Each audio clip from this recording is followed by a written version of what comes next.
4 cup ரவையை வச்சு 4 பேர் நல்ல வயிறு ஃபுல்லாக சாப்பிட்ற மாதிரியான ஒரு டிஃபன் ஐட்டம் தான் இன்றைக்கி நான் பண்ணியிருக்கேன்.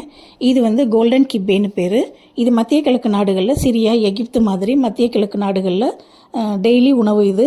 அவங்க வந்து புல்கூர் வீட்டுங்கிற ஒரு கோதுமையை ஊற வச்சு வேக வச்சு காய வச்சு அதுக்கப்புறம் அதை ரவை மாதிரி அரைச்சி அந்த ரவையில் தான் அவங்க பண்ணுவாங்க.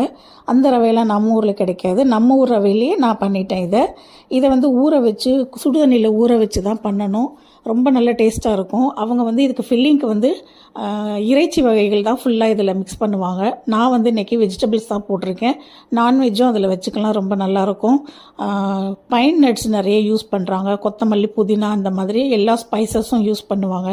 நான் இன்றைக்கி கொஞ்சம் மைல்டாக தான் பண்ணியிருக்கேன். ஏன்னா இது வந்து கொஞ்சம் டைஜஸ்ட் ஆகிறதுக்கு கொஞ்சம் லேட் ஆகும், அதனால தான் இதை பண்ணியிருக்கேன். இந்த மாதிரி அவங்க வந்து நிறைய ஸ்பைசஸ், நிறைய நட்ஸ் அதெல்லாம் யூஸ் பண்ணுவாங்க. அதே ஸ்டைல் தான், ஆனால் நமக்கு ஏற்ற மாதிரி நான் பண்ணியிருக்கேன். இது ரொம்ப நல்ல டேஸ்ட்டாக இருக்கும். இது வந்து மாவு அழுத்தம் கொடுத்து நல்லா பிசைஞ்சால் நல்லா சாஃப்டாக வந்துடும்.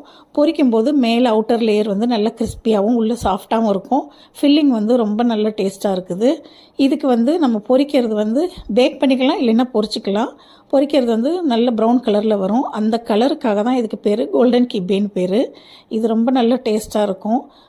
சிரியா, எகிப்து உள்ள நாடுகள்ல எல்லாம் அந்த மக்களுக்கு வந்து இது தினமும் உணவு தான். இது நம்ம ஊரில் எப்படி நம்ம அரிசி சாதம் சாப்பிட்றோமோ அந்த மாதிரி தான், ஆனால் ரொம்ப நல்ல டேஸ்ட்டாக இருக்குது. இது வந்து எப்போவுமே நம்ம செஞ்சு சாப்பிட்லாம். நமக்கு ஏற்ற மாதிரி ஸ்டைலில் தான் இன்றைக்கி நான் பண்ணியிருக்கேன். இதை வந்து பொரிக்கிறது கொஞ்சம் பொறுமையாக பொரித்து எடுத்துக்கணும், எல்லா சைடும் ஒரே கலர் வர்ற மாதிரி. இது வந்து நல்ல டேஸ்ட்டான உணவு. குட்டீஸ்க்கு வந்து ரொம்ப பிடிக்கும். அவங்க ஸ்கூல் விட்டு வர டைமில் இதை செஞ்சு வச்சோன்னா நல்லா சாப்பிடுவாங்க. எல்லாருமே ட்ரை பண்ணி பாருங்கள்.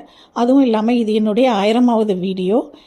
என்னுடைய சப்ஸ்கிரைபர், எனக்கு சப்ஸ்கிரைப் பண்ணின எல்லாருக்கும் ரொம்ப ரொம்ப பெரிய பெரிய நன்றிகள். அதுவும் இல்லாமல் எனக்கு கமெண்ட் பண்ணுற ராஜி, கீதா, ஜிஷ்ணு, சந்துரு, லோட்டஸ், இவங்க எல்லாருக்குமே ரொம்ப நன்றி. போன டைம் ஒரு ஸ்ரீலங்கன் பையன் ஒருத்தன், அவனும் மெசேஜ் பண்ணியிருந்தான், எனக்கு கமெண்ட் பண்ணியிருந்தான். அவனுக்கும் ரொம்ப நன்றி.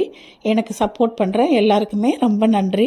எல்லாருக்குமே என்னுடைய சமையல் பிடிச்சிருந்ததுன்னா சமைச்சு ட்ரை பண்ணி பாருங்கள். பிடிச்சிருந்ததுன்னா எனக்கு கமெண்ட்டில் சொல்லுங்கள். ரொம்ப ரொம்ப எல்லாருக்குமே நன்றி. ஜனாவை சொல்ல மறந்துட்டேன். ஜனாவுக்கும் தேங்க்ஸ்.